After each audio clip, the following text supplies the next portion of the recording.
Hi everyone and welcome. I am joined today by Larry Johnson, Oi, former pessoal, CIA e bem-vindos. intelligence analyst. Hoje estou acompanhado por Larry Johnson, um ex-analista de inteligência da CIA. O tema é a diplomacia internacional de Trump. Ele parece determinado a reorganizar a maioria dos relacionamentos dos Estados Unidos ao redor do mundo. Talvez possamos começar pelo Oriente Médio, uma parte do mundo onde parece que as coisas estão muito parecidas. A grande história, eu acho, é o Iêmen. Novamente, começando a atacar o Iêmen. Não tenho certeza do que pode ser alcançado que não foi alcançado na última década de ataques. Mas como você vê a probabilidade de sucesso? Não tenho certeza de como o sucesso seria medido aqui, como abrir as rotas de navegação, mas não parece que isso vai acontecer. Como está indo a campanha de bombardeios até agora? How is the bombing campaign going so far? Well, let's concede that Yemen is really a pretext. Bem, vamos admitir que o Iêmen é realmente um pretexto para tentar iniciar uma guerra com o Irã. E agora acho que temos evidências bastante boas disso, graças a Jeffrey Goldberg, um repórter que se juntou a um grupo no Signal, você sabe, o aplicativo Signal. Ele entrou em um chat em grupo que tinha o diretor da CIA, o diretor de inteligência nacional, o secretário de defesa, o vice-presidente, Deus sabe quem mais, cerca de 17 pessoas. E tudo isso foi antes do início dos bombardeios no Iêmen em 15 de março. E você sabe, esse bombardeio não foi provocado por alguma ação do Iêmen. Quando Trump havia negociado através de Steve Witkoff um cessar-fogo em meados de janeiro entre o Hamas e Israel. Between Hamas and Israel. Well, at that point, the Houthis... Bem, nesse ponto, os Houthis disseram, ok, tudo bem, vamos parar de bombardear e atacar navios. Então eles entraram em um período de não tentar agressivamente impedir qualquer navegação indo para Israel, porque viram isso como uma forma de participar do cessar-fogo. Toda a razão dos Houthis para se engajar nesse tipo de atividade, que foi rotulada pelos Estados Unidos como pirataria, era tentar proteger ou ajudar o povo palestino. Mas você sabe, os Estados Unidos lançaram esse ataque, e a retórica pública estava acusando, bem, não somos fracos como Biden, somos fortes, somos poderosos. E assim, mais uma vez, você tem um grupo de ataque de porta-aviões no Mar Vermelho, e isso é sempre acompanhado por 2 destroyers e um cruzador normalmente.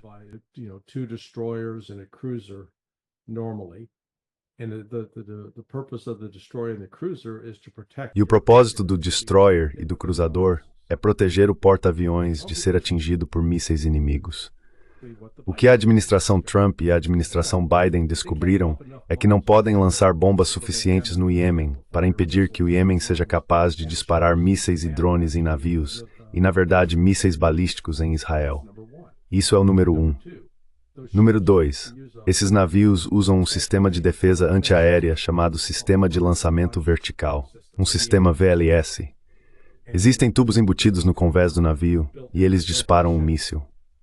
Uma vez que os tubos estão vazios, a única maneira de recarregá-los é ir a um porto e literalmente usar um guindaste para colocá-los nos buracos.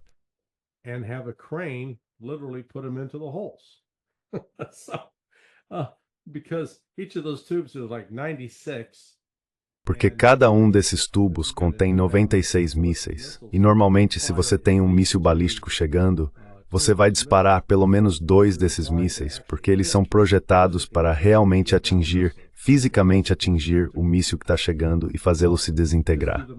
Bem, faça as contas. Se os outros dispararem 20 mísseis, isso significa que o destroyer vai disparar 40 mísseis. E se os Houthis dispararem 20 mísseis 3 dias seguidos, isso são 60. De repente chegamos a 120, e esse navio só carrega 96. Então, há maneiras de os Houthis realmente esgotarem as reservas desses navios. Mas agora fica mais interessante porque você diz, bem, vamos pedir mais do armazém.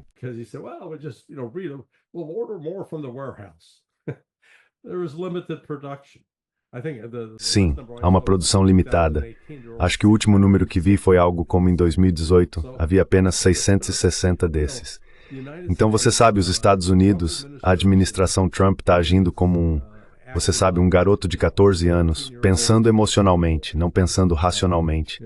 E eles não estão tirando tempo para se sentar e meio que calcular o custo. Se vamos fazer isso, o que vamos alcançar? Então vejo a diplomacia deles. Eu a chamo de diplomacia de granada de mão. Você sabe, eles puxam o pino, rolam a granada de mão, ela explode. Eles não têm ideia do que vai ser atingido, mas faz muito barulho, cria fumaça, e pode ser uma distração ou pode ser mortal.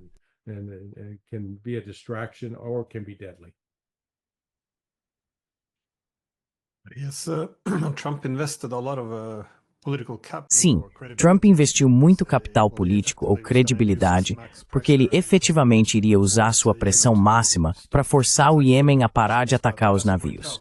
Mas como você apontou, a fonte do problema foi a quebra deste cessar-fogo. Então, não há disposição em Washington para acho que se eles reconhecerem que esta é a fonte do problema, teriam que legitimar o Iêmen, o que é um grande não, legitimar suas ações, eu acho. Mas o principal problema agora é apenas o custo. Os mísseis são bastante baratos, eu acho, os disparados pelo Iêmen.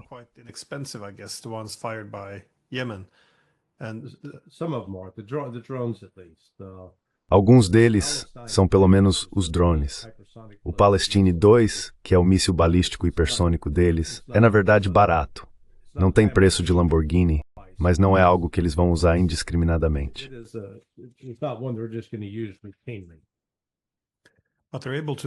Mas qual é a probabilidade de eles começarem a afundar navios de guerra nas proximidades? Ou eles mantêm uma distância adequada? Quão organizada é essa situação?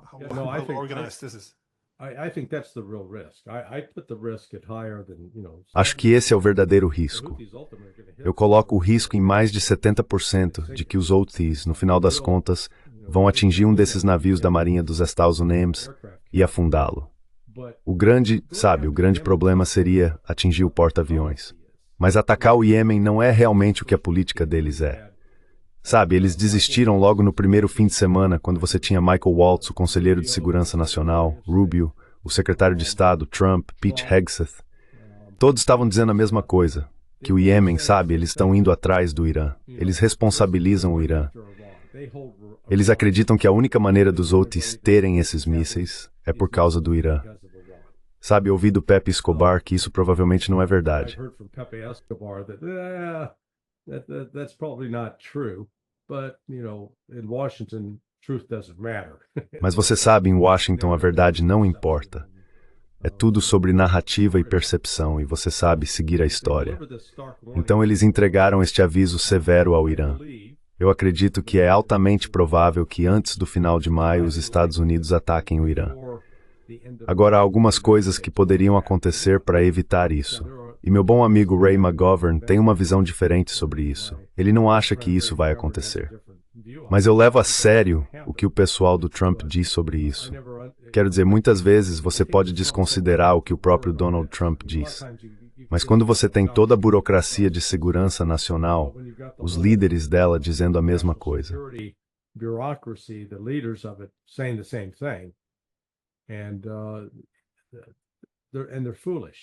E eles são tolos, porque vimos através de Steve Witkoff, que é o emissário que Trump usou tanto para negociações de paz no Oriente Médio, quanto agora com a Rússia e a Ucrânia, que ele afirmou. E vimos essa mesma alegação de Michael Waltz, que a defesa aérea do Irã foi deixada completamente desprotegida. Ela foi destruída em 27 de outubro. Bem, isso simplesmente não é verdade, mas é nisso que eles acreditam. E o que me preocupa é quando você tem pessoas acreditando em uma narrativa falsa e elas fazem suposições e agem com base nisso. Bem, então as consequências que se seguem podem ser severas. É como você sabe, se você está em pé em um telhado e eu digo, "Ei, Glenn, é só uma queda de 1 metro. Confie em mim." Hey, Glenn, it's only a 3-foot drop. Trust me.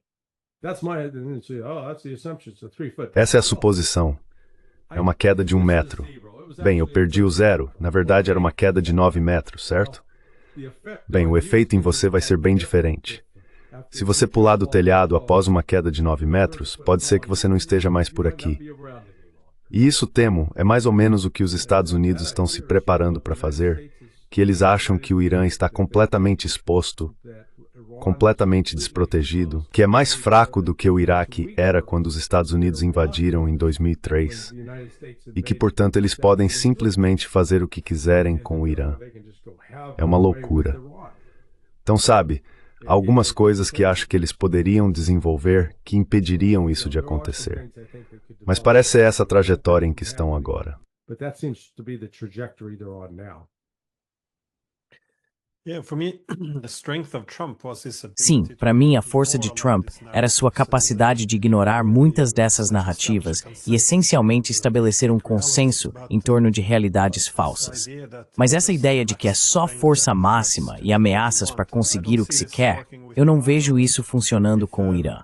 Novamente, se a ideia principal é que o Irã deve ser pressionado a fazer um acordo, mas os acordos anteriores que tinham com o Irã foram quebrados, e agora a ideia principal é que apenas ameaçamos o Irã para aceitar um acordo pior para eles.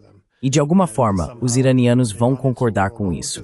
Porque, pelo menos as pessoas com quem tenho conversado, sugerem que o Irã não aceitará nenhum acordo além do JCPOA, dado que este foi um acordo do qual os americanos se afastaram.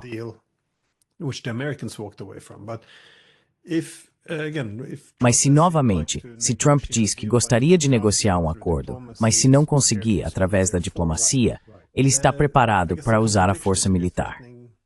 Acho que a contradição é se você está ameaçando, se quer que o Irã reduza suas capacidades militares, ameaçá-los para fazer isso, há uma contradição aí, não é? Bem, que tal começar com o que os Estados Unidos realmente querem? Por que não querem voltar ao JCPOA, já que foi a administração Trump, a primeira administração, que se afastou disso? Então, como exatamente eles querem expandir isso? São apenas mísseis balísticos? É apoio aos aliados na região?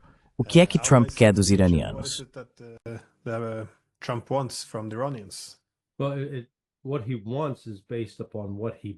Bem, o que ele quer é baseado no que ele acredita.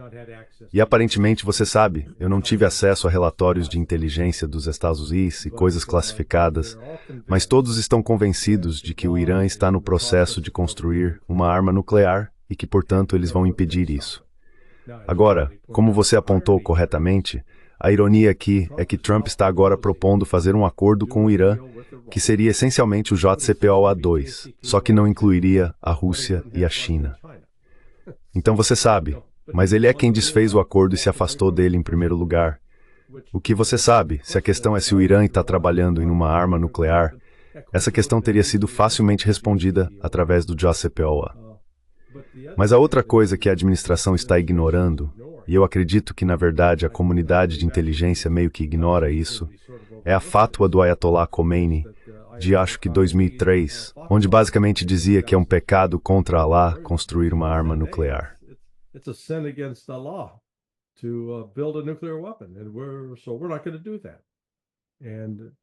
Então não vamos fazer isso. E parece que os oficiais iranianos na indústria nuclear têm cumprido isso.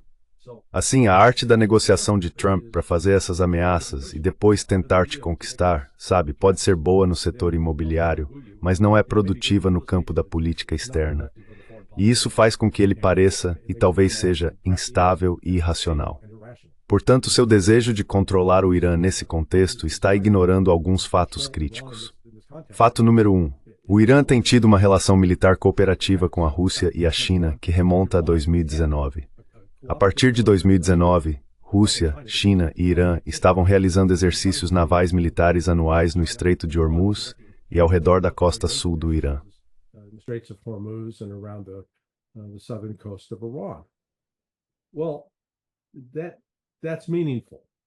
Bem, isso é significativo porque é uma maneira indireta de dizer que, ei, Rússia e China estão interessadas em ajudar a defender o Irã. Você não pode ignorar isso.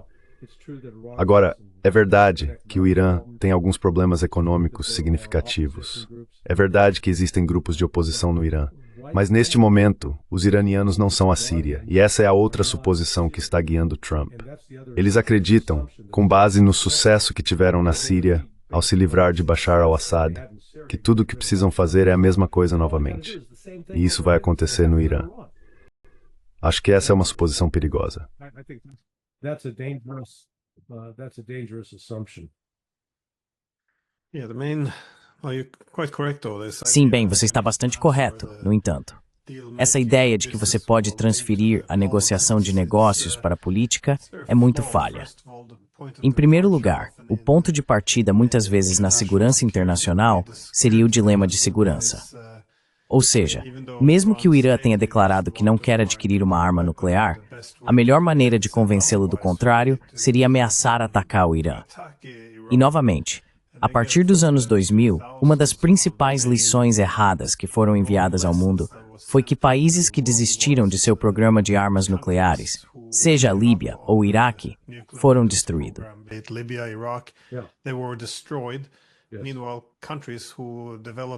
Enquanto isso, países que desenvolveram armas nucleares em segredo e conseguiram, seja o Paquistão ou a Coreia do Norte, estão seguros. Então isso não é um sinal muito bom para se passar ao mundo.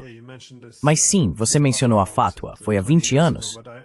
Eu me lembro que há pelo menos 20 anos tenho ouvido Israel falar sobre como o Irã poderia estar a meses de uma bomba nuclear. Sim, a qualquer dia, na próxima semana está chegando. Novamente, já se passaram 2 décadas. Mas ainda assim, é o mesmo roteiro, não é?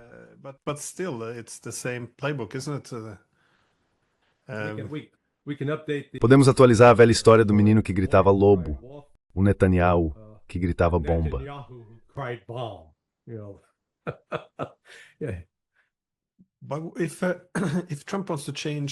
Mas se Trump quer resolver a questão com o Iêmen, ou o Irã, ou qualquer coisa na região, porque parece que ele realmente quer acabar com algumas dessas guerras eternas na região, ao mesmo tempo, ele não está disposto a se opor a Israel, ao que parece. E o principal objetivo de Israel agora parece ser incitar os americanos a uma guerra com o Irã, o que seria apenas um desastre sem precedentes. Então, como você explica isso, dado que ele está tão disposto a mudar todos os relacionamentos com aliados que não são mais valiosos? E, novamente, sou bastante favorável a ele repensar o relacionamento com a Rússia, que eles não precisam ser adversários, mas ele está disposto a abalar tudo. Mas Israel é a única coisa que ele não pode ser mais, eu acho. América em primeiro lugar.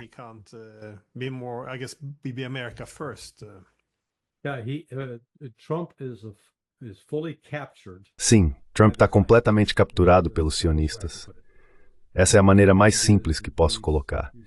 Essas pessoas acreditam que por causa de um livro escrito há 2.500 anos, ele é de alguma forma divinamente inspirado e reflete a vontade de um ser supremo. E esse ser supremo diz: "Ei, vocês judeus, essa é a sua terra. Vocês são mais especiais do que todo mundo, e por isso podem matar quem quiserem, porque essa é a minha ordem." E sabe, é isso que eles estão fazendo. E Trump está comprando essa ideia. Infelizmente, seu enviado Steve Witkoff também comprou essa ideia. Não sei se você teve a chance de assistir à entrevista completa de Witkoff com Tucker Carlson, mas há algumas revelações fascinantes nela. Por um lado, todos aplaudimos Witkoff quando ele fala sobre a Rússia e que, ei, é preciso ter comunicação.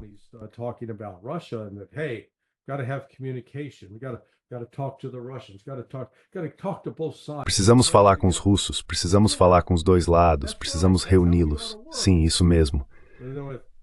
É assim que devemos trabalhar. Com relação ao Hamas, não, eu não falei com eles. Eu só lido com eles através de um intermediário, porque eles são um bando de assassinos. Agora, ele não disse assassinos, mas ele diz: "Oh, eu vi o vídeo de propaganda que os israelenses criaram. E eles estavam fazendo coisas horríveis.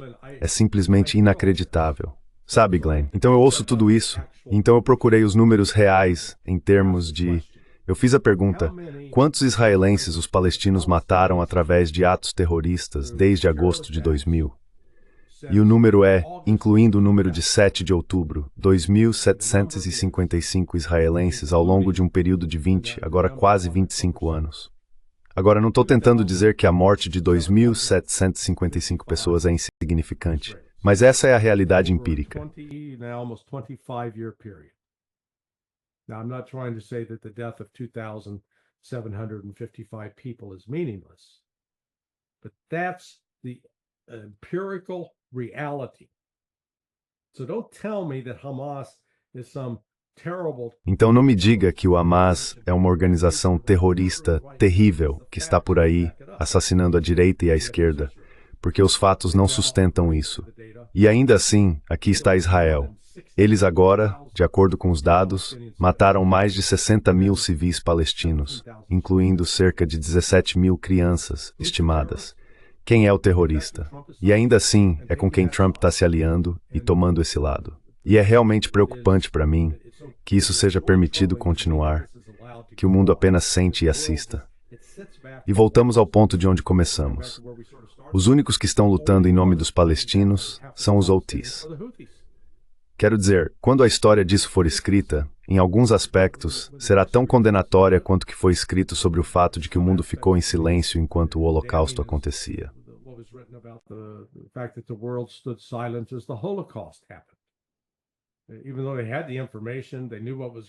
Mesmo tendo a informação, eles sabiam o que estava acontecendo. Eles simplesmente ignoraram. Você sabe, Roosevelt e Churchill ignoraram os relatórios. E quando Stalin enviou evidências sobre o centro de extermínio de Maidan, o Ocidente descartou como, você sabe, propaganda soviética. Então aqui estamos novamente onde temos fatos reais com os quais podemos lidar. E Trump está totalmente submisso ao lobby sionista que ele está os habilitando. E a outra ironia disso, no entanto, é que internamente em Israel eles estão se desintegrando agora nas últimas 2 semanas. Não é como se todos estivessem unidos e dizendo, ei, estamos todos juntos nisso. Meu Deus, eles estão em quase uma guerra civil total dentro de Israel. Então eu não vejo como isso pode terminar bem para ninguém.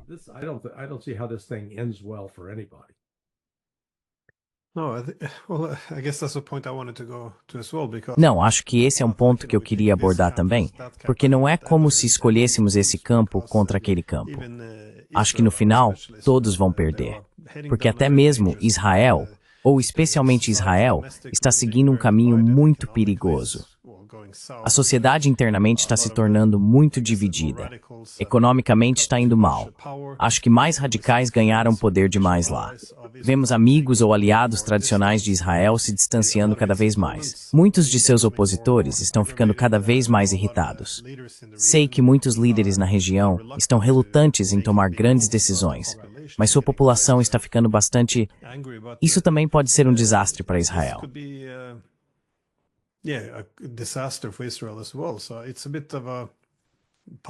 Então, é um pouco enigmático porque eles não estão tentando reduzir isso, porque no momento estão atolados em Gaza, agora também com o Hezbollah, e podem ter mais problemas na Síria, dado que esse relacionamento não está claro. Depois tem o Iêmen, e agora vão atrás do Irã também. E tudo isso, como você disse, enquanto internamente a economia pode quebrar, politicamente estão se polarizando cada vez mais. Isso não pode continuar. Então, qual é o objetivo final aqui? Em Brasil, Biden intentar de Yaravilhas. É um caminho perigoso sobre o Reims Hand.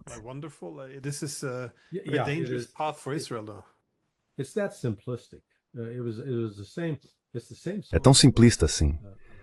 É o mesmo tipo de ingenuidade que se refletiu na invasão do Iraque pelos Estados em 2003. Então, você sabe, o grupo neoconservador, os Paul Wolfowitzes e Doug Feets e outros, e Dick Cheney em particular, junto com Don Rumsfeld, convenceram-se de que tudo o que precisávamos fazer era derrubar Saddam Hussein e restauraríamos a democracia na região. Saddam é o problema. Se apenas o removermos, todos esses problemas desaparecerão. Bem, como isso funcionou? Os Estados Unidos ordenaram a completa reunião e depois que isto a guerra civil está pelo Ocidente na Síria. A Western-backed civil war in Syria.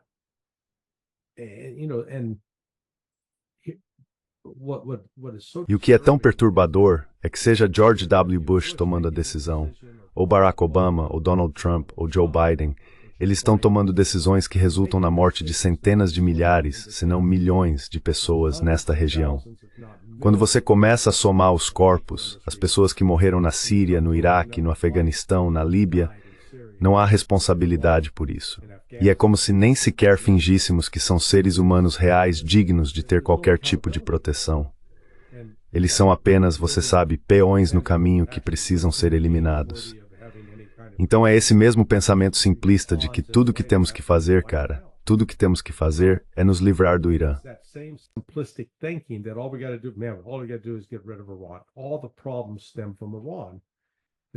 Todos os problemas vêm do Irã.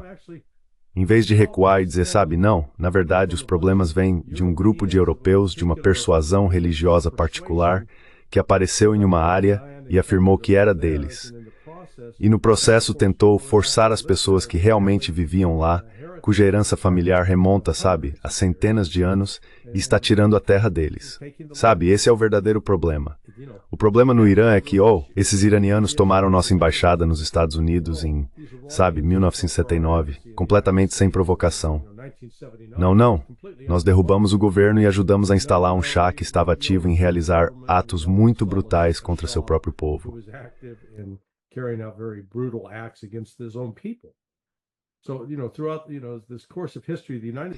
Então, sabe, ao longo deste curso da história, os Estados Unidos são incapazes de aceitar ou reconhecer sua responsabilidade por ajudar a criar o caos.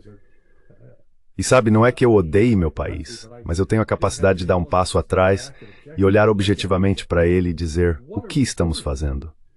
Não estamos trazendo paz. É como agora queremos retratar o Irã como o patrocinador número 1 do terrorismo, mesmo que isso não seja verdade. Se você for medir incidentes terroristas em termos de ataques e baixas, o Irã nem está entre os 10 primeiros. Mas o Ocidente, e particularmente os Estados Unidos, tem apoiado e financiado grupos terroristas, grupos que realizam ataques terroristas no Irã, incluindo o Mujahideen al-Khalq, e grande parte da agitação que está ocorrendo no Baluchistão.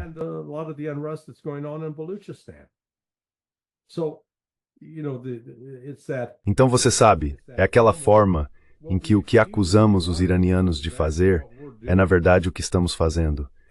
E como resultado, quando o Irã reage a isso, dizemos, veja, provamos isso.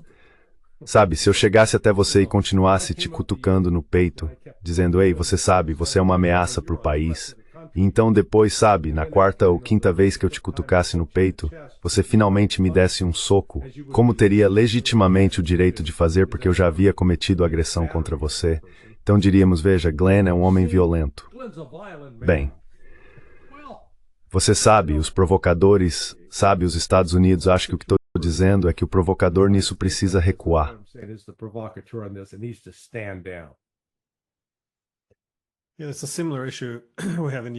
Sim, é um problema semelhante ao que temos na Europa. Foi quando decidimos expandir a OTAN para incluir a Finlândia. Os russos alertaram, por que vocês estão fazendo isso? Não temos problemas pendentes, não temos conflitos, nem questões. Resolvemos tudo após a Segunda Guerra Mundial. Se vocês fizerem isso, passaremos de um país neutro para a maior linha de frente da OTAN. Teremos que restaurar o antigo distrito militar de Leningrado e colocá-lo ao longo de suas fronteiras. Isso é inútil. Pensem duas vezes. Por que começar a intensificar a competição de segurança? E claro, ninguém ouve. Eles entram e saem. 1 ou 2 semanas atrás, vi um general alemão na TV argumentando que, vejam, os russos estão aumentando as capacidades militares perto da Finlândia. E isso era prova de que uma vez que terminassem com a Ucrânia, iriam atrás da Finlândia.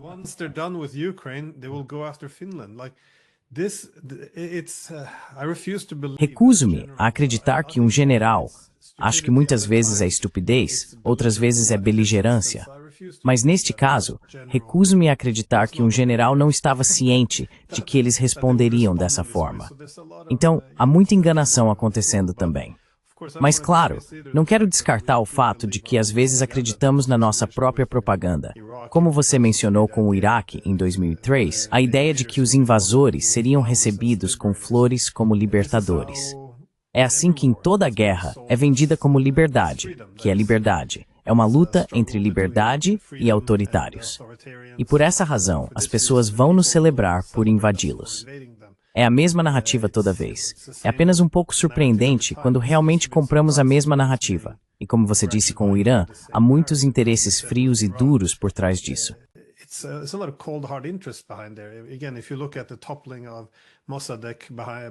Novamente, se você olhar para a derrubada de Mossadegh em 53, havia interesses muito claros no petróleo, principalmente pelos britânicos. Mossadegh foi removido, instalando o Shah, um regime muito brutal, que durou até 1979. E então eles o removeram. E agora, de repente, sim, o governo religioso no Irã são apenas fanáticos que surgiram do nada, e não fizemos nada de errado. Parece que, Se pudermos dar um passo para trás e nos distanciar um pouco da propaganda, soluções reais poderiam ser alcançadas. Não que o Irã também não tenha problemas e as coisas não seriam perfeitas, mas é apenas sinto que sempre ficamos presos a essas narrativas sem sentido de que, você sabe, os ayatolás são apenas esses radicais loucos movidos pelo ódio, sim, ao Ocidente, ao povo judeu e odiando a liberdade. The Jewish people and hating freedom. It's They hate us because of our freedom. yeah. Sim, sim. Sabe, eu sempre tive um lugar na primeira fila para muito disso ao longo do tempo. Eu conhecia Paul Wolfowitz, meu filho e o filho dele estavam na mesma escola de ensino médio. E então houve momentos em que, sabe, como em um jogo de futebol americano, eu me sentava ao lado de Paul Wolfowitz e conversávamos. Então não sou, sabe, grande amigo dele, sabe, ele era um conhecido. E ele realmente acreditava em algumas dessas bobagens. Eu estava em uma conferência no Centro Nixon na época. Dimitri Simes estava dirigindo o Centro Nixon em Washington, D.C. Ele agora foi forçado a fugir para a Rússia para se proteger do Estado autoritário americano. Mas Dimitri havia organizado um pequeno grupo, cerca de 15 de nós. Dmitry had hosted a small group, about 15 of us. James Schlesinger, the former head of the CIA, was there. James Schlesinger, o ex-chefe da CIA, estava lá. Eu estava lá. Charles Krauthammer, um comentarista conservador, estava lá. W. Patrick Lang. Pat tinha sido o chefe da DIA, da Divisão do Oriente Médio na DIA, e também serviu como adido de defesa no Iêmen e na Arábia Saudita. Muito conhecedor. E o embaixador Joe Wilson, o marido de Valerie Plame, minha ex-colega da CIA. E eu me lembro muito claramente que estávamos, você sabe, era como janeiro, e estávamos dizendo, você sabe, certamente a administração Bush deve ter alguma inteligência secreta que ninguém conhece para realmente justificar isso, porque nenhum de nós conseguia entender isso.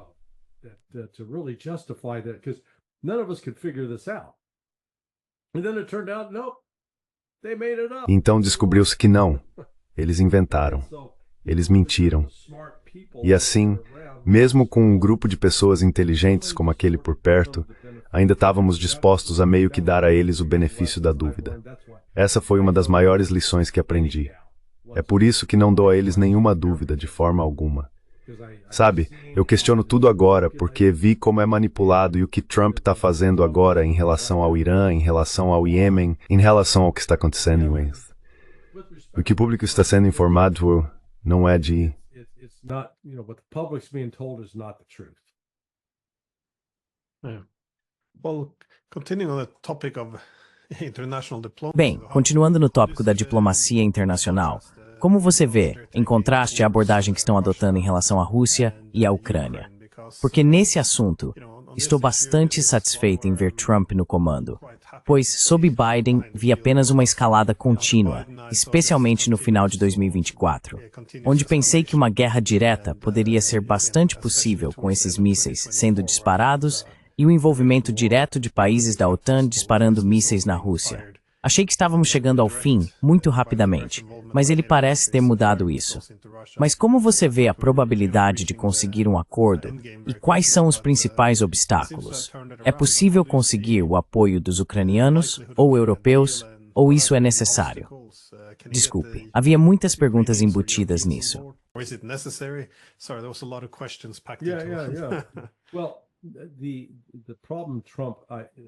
Bem, o problema, Trump...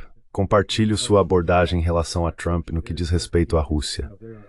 É bom que você sabe, eles estejam dizendo abertamente que a Rússia não é o inimigo. E ter pessoas lá dizendo isso e tentando humanizar Vladimir Putin é importante.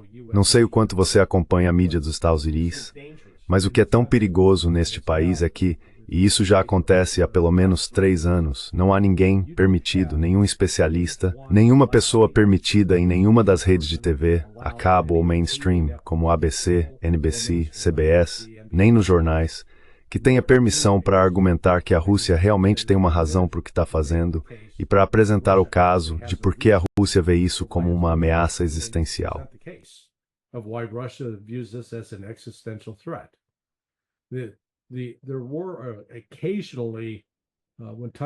Houve ocasiões em que Tucker Carlson ainda estava no ar, em que ele poderia ter Doug McGregor como convidado. Mas agora é um ataque de propaganda unilateral. Então Trump está, na verdade, como um salmão nadando contra a corrente, porque ele está recebendo críticas por se render a Putin, ser um fantoche de Putin, ser um ativo da Rússia. É uma mentira absoluta, mas eu dou boas-vindas a isso. No entanto, não acho que a equipe de Trump ainda aprecie totalmente que Vladimir Putin, em seu discurso apresentado ao Conselho de Segurança Nacional e ao Ministério das Relações Exteriores em junho de 2024, expôs exatamente quais são as demandas da Rússia.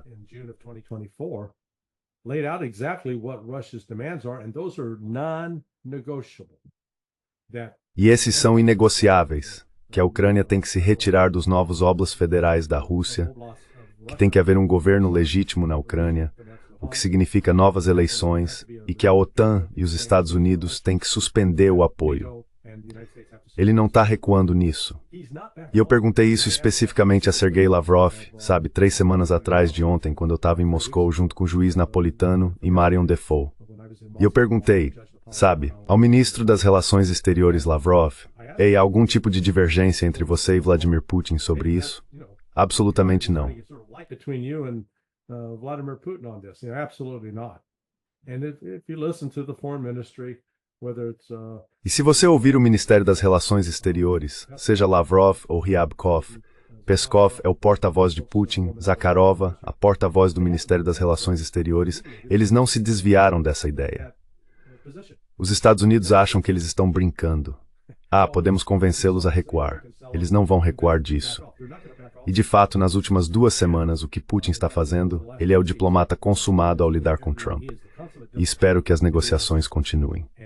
Mas Putin deixou bem claro que se a Ucrânia não se ajustar nas próximas 2 a 3 semanas, haverá uma nova demanda na mesa da Rússia que incluirá a Novorossiya.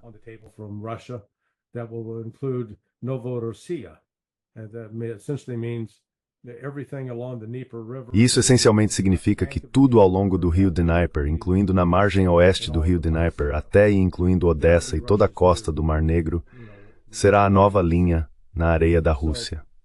Então, pelo menos eles estão conversando. Mas é aqui que chegamos ao Oriente Médio, onde o que acontece com o Irã entra em jogo com a Rússia. A Rússia e o Irã assinaram aquele acordo em 17 de janeiro, o Acordo de Segurança. Agora, não era um pacto de defesa mútua explícito, mas a linguagem nele, com respeito ao que a Rússia fará sob o artigo 51, se o Irã for atacado, basicamente diz que a Rússia virá em sua defesa. E qualquer ataque dos Estados Unidos, acredito, ao Irã poderia desestabilizar completamente as conversas exelsas na Rússia com respeito à Ucrânia. The U.S.-Russia talks with respect to Ukraine. Há essa suposição de que a Rússia não faria nada para apoiar o Irã, porque não gostaria de estragar o relacionamento com os Estados Unidos. Mas, novamente, os Estados Unidos estão atualmente enviando armas para a Ucrânia e fornecendo inteligência, o que está matando russos. Enquanto isso, sim, absolutamente. Support the Iranians. So it's it's a very delicate moment in time, though, because it shows also what diplomacy can actually achieve. As again, a few months ago, there was a real chance of an actual nuclear exchange between the Americans and the Russians, and now suddenly all the Russians. E agora, de repente, todos os russos com quem falo, muitos deles quase com um pé no Kremlin, estão dizendo a mesma coisa, que agora é uma oportunidade histórica para reorganizar a relação com os americanos. Mas isso pode dar errado muito rapidamente se não houver reconhecimento dos interesses do lado oposto.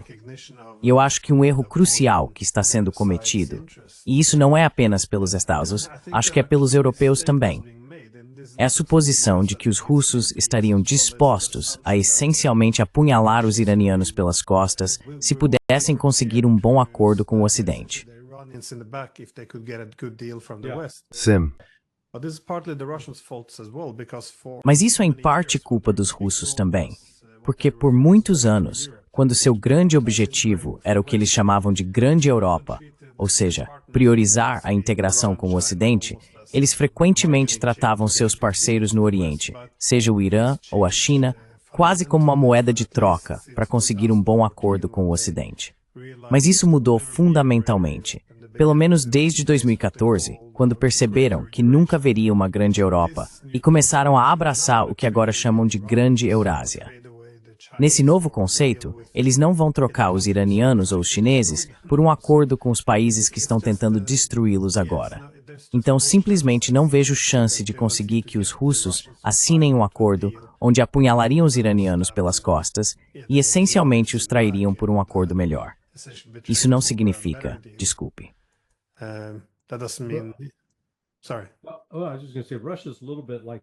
Eu ia dizer que a Rússia é um pouco como aquela história do elefante amarrado.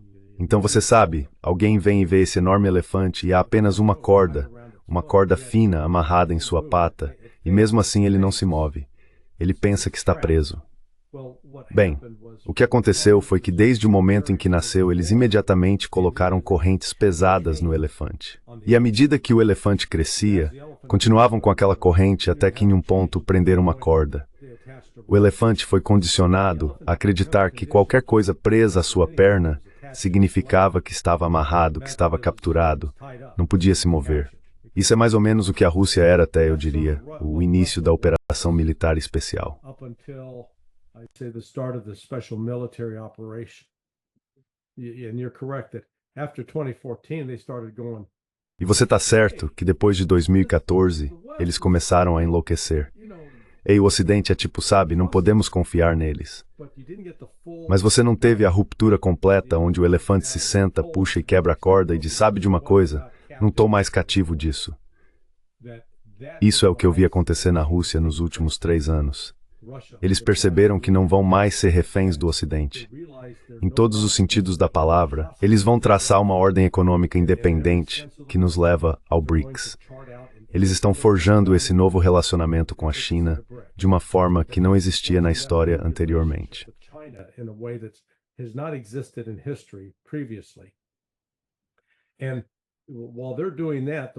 E enquanto eles fazem isso, o Ocidente continua a operar com suposições.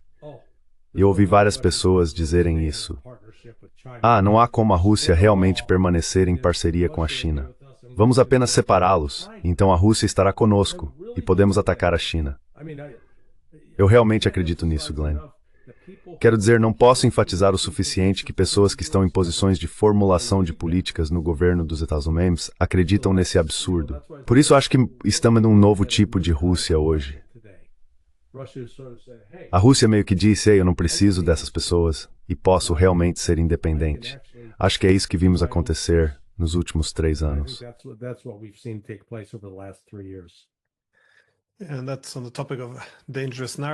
E isso está no tópico de narrativas perigosas. Acho que essa também é uma narrativa falsa na qual acreditamos, que é a ideia de que, bem, isolamos a Rússia, impomos sanções, e em algum momento, quando quisermos fazer um acordo, eles estarão ansiosos para voltar correndo para nós e encontrar algum acordo, mesmo sabendo que poderíamos impor sanções a qualquer momento. Mas, novamente, acho que você está correto. Esta é a principal lição que eles aprenderam. Eles são capazes de diversificar sua conectividade econômica. Eles são capazes de se desvincular e reduzir essa dependência. E, de fato, Putin recentemente fez um discurso onde argumentou que as sanções não vão desaparecer.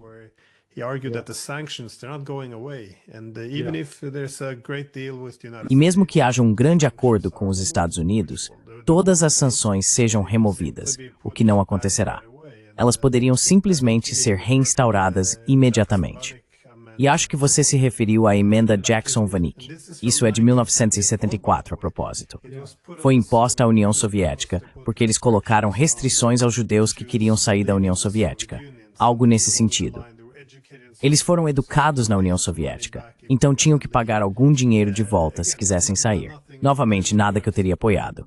Mas dito isso, isso foi em 1974. Eles mantiveram essas sanções até 2012. E quando finalmente a revogaram, não foi devidamente revogada. Foi apenas substituída pela Lei Magnitsky.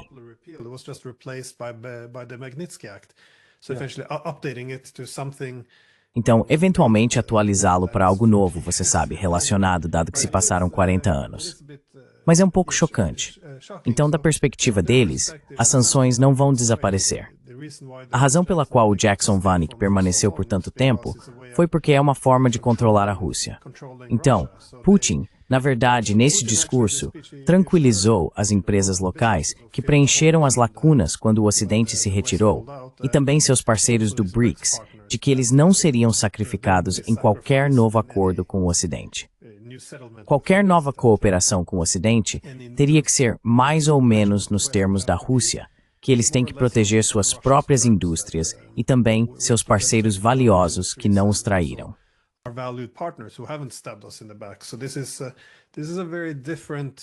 Então, esta é uma suposição muito diferente da que tínhamos com a unipolaridade dos anos 90, onde todos tinham que voltar correndo.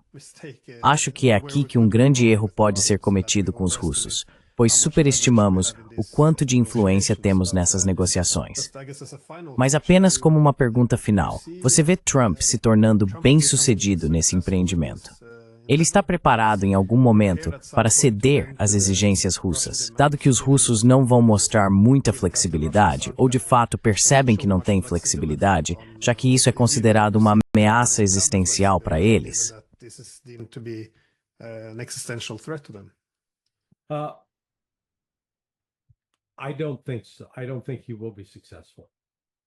Eu não acho. Eu não acho que ele terá sucesso. Espero que ele tenha. Espero estar errado. As pessoas dirão, Johnson, você é um idiota. Você errou nisso. Ótimo. Maravilhoso. O mundo seria um lugar melhor. Mas você sabe, não sei se você acompanhou a explosão da mídia que está acontecendo agora sobre aquele sinal, aquele chat de texto sobre o Iêmen. Eles estão tendo audiências completas. Quero dizer, eles estão atacando. Trump deu a eles algo que podem atacar. Isso é número 1. Número 2, arrogância de Trump, onde eu realmente estava postando, digamos, 3 semanas atrás, 4 semanas atrás, que ele estava sério em se tornar o presidente da paz.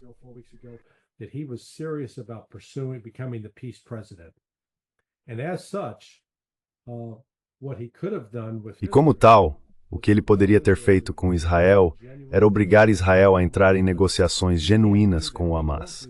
Mas ele não pode fazer isso. Ele não fará isso porque o Hamas é uma organização terrorista maligna e Israel faz parte do plano de Deus para a eternidade. Portanto, você tem que seguir o plano de Deus.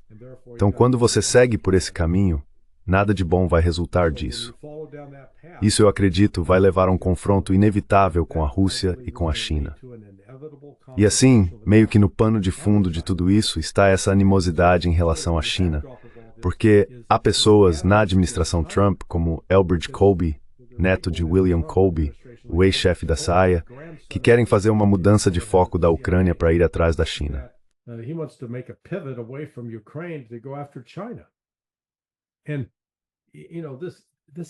E você sabe, isso chegou ao ponto de ser absurdo. Você sabe, a China, por exemplo, junto com a Rússia, é responsável por 90% do antimônio, esse mineral de terras raras. O antimônio é um ingrediente crítico na produção de armas militares, particularmente projéteis de artilharia. Então os Estados Unidos impuseram sanções à China. A China se vira e diz, ok, nada mais de antimônio para vocês. Eles cortaram o fornecimento. Bem, então você sabe, aqui está Trump dizendo, sim, vamos fortalecer nossa indústria. Exceto que você não pode fortalecer sua indústria quando não tem os elementos críticos necessários para operá-la. E é isso que estou dizendo. Ninguém está recuando e pensando nisso estrategicamente.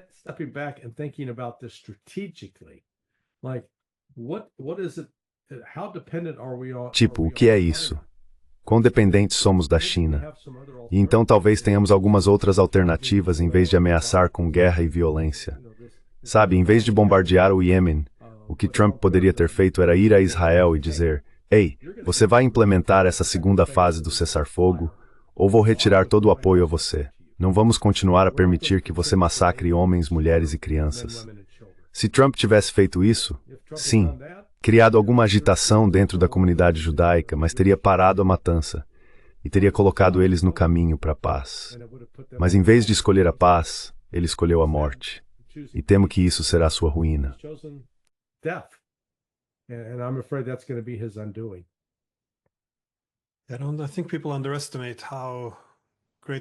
Acho que as pessoas subestimam a importância do controle da China sobre esses minerais de terras raras. Como você disse, com o antimônio, o fornecimento é apenas 2/3 da demanda de qualquer maneira.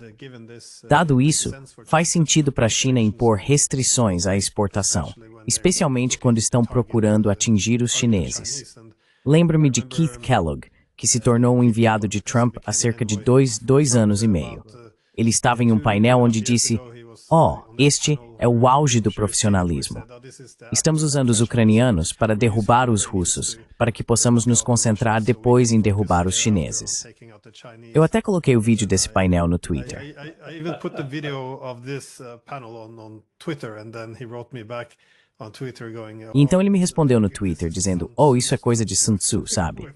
E depois agora eles estão dizendo: uau, os russos e os chineses estão ficando um pouco próximos demais. Vamos ter que trazer os russos, e então vamos atrás dos chineses. Mas eles fizeram o mesmo da última vez. Tentaram separar os russos dos chineses. Tentaram fazer com que os chineses os ajudassem a derrotar os russos para enfraquecer a Rússia, para pressioná-los, mesmo que tenham dito abertamente que depois disso vamos pegar vocês, e agora parece que vão fazer o contrário. Conseguimos que a Rússia se separe um pouco da China, então talvez possamos pegar os chineses e depois vamos atrás dos russos. Quero dizer, é só. Sim, não é um grande plano. Não é Sun Tzu, pelo menos. it's not a great plan, not Sun Tzu at least.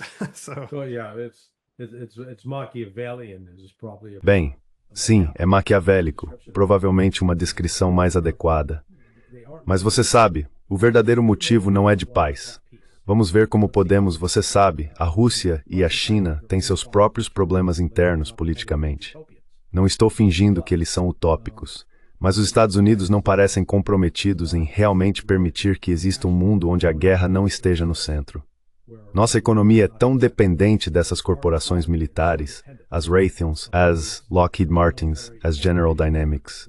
Somos como um viciado em crack. Não conseguimos nos afastar disso. É um vício, mas ao contrário da velha música de Robert Palmer, Addicted to Love, cara, somos viciados em guerra. song, Addicted to Love.